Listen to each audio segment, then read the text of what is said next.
Today I'm going to show you 1 passive and 2 active stretches for the lats that you got to use as a throwing athlete if you want to keep your arm healthy and you want to throw as hard as you can.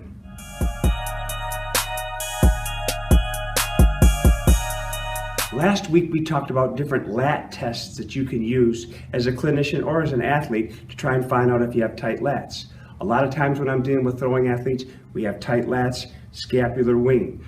What we're going to work on today is we're going to work on the lat stretches that you need to use. Now, the shoulder sits in the socket a certain way, but if the lat is tight, it changes the way the shoulder blade rotates around the rib cage. It compresses the shoulder in the socket differently. So the whole point of having lat flexibility is to make sure that your glenohumeral joint stays centered in the socket and articulates in such a way that allows you to access the full length of the lat to create power. So we're going to start off with a passive test, or a passive stretch, and then we're going to go into active tests. So I often start with my own athletes doing passive tests, and then I work toward more active tests that they can do on their own. So you got to stick with it, you got to make sure you're doing it right, and in the end, you're going to end up performing better as an overhead athlete.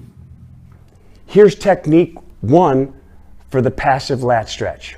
So I wanted to have Max show it from the front so you can see how important it is to put your arms in the right spot. So you want to make sure that your elbows are inside your wrists, and then you're externally rotated maximally. And then I often have athletes do it in a kneeling position. You could do it in a standing position as well, but it's how you sequence it and how you make sure every component is done perfectly that makes it a more effective lat stretch. So what Max is going to do is going to try and bring his elbows in as close as he can, and I'll tell him to actively try and pull the bar apart. Sometimes I'll use TheraBand to try and make sure they maintain tension.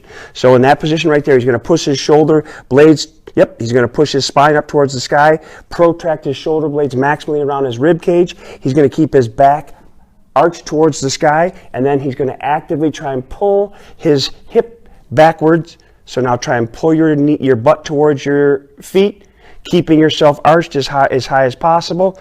And then what I'll do after you go for 15 to 20 seconds, now push your elbows into the table as hard as you can. Try and push your hands towards each other as hard as you can. So now I'll do a contract relax technique. Now in that position, I'll have him actively externally rotate and try and push himself backwards further, making sure that he pushes his spine towards the sky, keeping his shoulder blades maximally protracted. And most of your athletes are going to tell you that they feel it more on the side that's tight. So in the dominant arm, they're often going to have lat tightness. That's why you have to dress it with contract relax techniques, as well as the other things that you're doing in therapy to try and improve the mobility around the rib cage. So that's the first passive stretch for the lats technique, which is an active lat lengthening stretch. So what I'll have the athlete do is I'll have them go all the way up against the wall. Make sure your back's all the way up against. So I'll tell them push their belt up against the wall, keep their legs straight. Then I tell them to pull their shoulder blades down to their rib cage as they try and flex and maximally externally rotate. Then I'll tell them to lean forward as fast as I can. So I'm often trying to double up exercises and stretches. So now in this position right here, I'll have him rotate to the left. I'll have him depress his shoulder blades, keep the shoulder blades in, and now I'm getting to him to engage his deltoid on the right side as he's going into rotation. So I'm actively elongating the lat. I'm trying to keep the shoulder blade in. I'm maintaining that neutral lumbar spine. I'm having him flex forward in his chest. So it's a great, and then sometimes I'll have him push forward. So now go ahead with when I'm there with them, push forward. Now hold that for 10 seconds and relax. Now pull your shoulder blade down to your pocket. See if you can take your arm further back and towards the center. So an active stretch that I'll often use with athletes. If this is something you haven't seen before, subscribe to our channel because we're going to be continually doing stretches and exercises to address all the biomechanical faults that we see with athletes. Or you can like us. So we're going to go to the next active stretch that we use with athletes, which is my absolute favorite. Now this is my favorite lat stretch, one, because it's easy to teach and athletes do it well. You know, many of the stretches that we have, you want to make sure your athletes are doing it exactly the way you want to, and there's a lot of cueing that goes involved. But this is one that they can do independently. So what I'm going to have the athlete do is going to go on his hands, his knees. He's going to put his left elbow in front of his chest.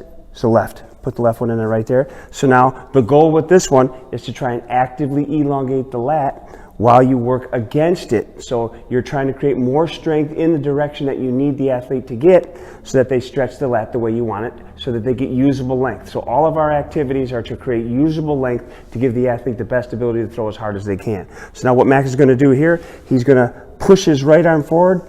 He's going to try and go as far as he can. Now he's going to roll his arm to the outside. He's going to be pushing his butt backwards towards his heel. So you got two things working against each other. So when you work with the athlete, they'll usually end up compensating, and you can't let them do that. So push your chest towards the ground as far as possible. Reach back, pull back with your hips to the back as far as possible. Reach as far forward as you possibly can, and then externally rotate. So I'll have him depress the shoulder blade, reach forward as far as you can, move back, and then you're doing an active elongation. I'll have them hold that from anywhere from 5 to 25 seconds. It's a great way to get an active stretch. So from the side, you can see the same thing. You want to make sure he's pulling back here with his hips. He's reaching as far forward as you can. So sometimes you say, push your hip back into my butt, and now reach forward as far as you can. So it's an active elongation test. You know, we want to make sure that we're doing everything we can to address our subscribers' needs. So if you have athletes that have tight lats, we want to hear from you, because we're going to be posting more videos in the future addressing what we find with the people who comment on our videos. So go ahead and like it, but make sure you write in the comments section so that we can find out what you're thinking. So we've shown you 3 stretches for the lats, 1 passive and 2 active. You know, they're very important that you make sure you do everything exactly the way that it should be done, which is why it's difficult. You got to teach athletes the right way, or they're going to possibly not benefit from it.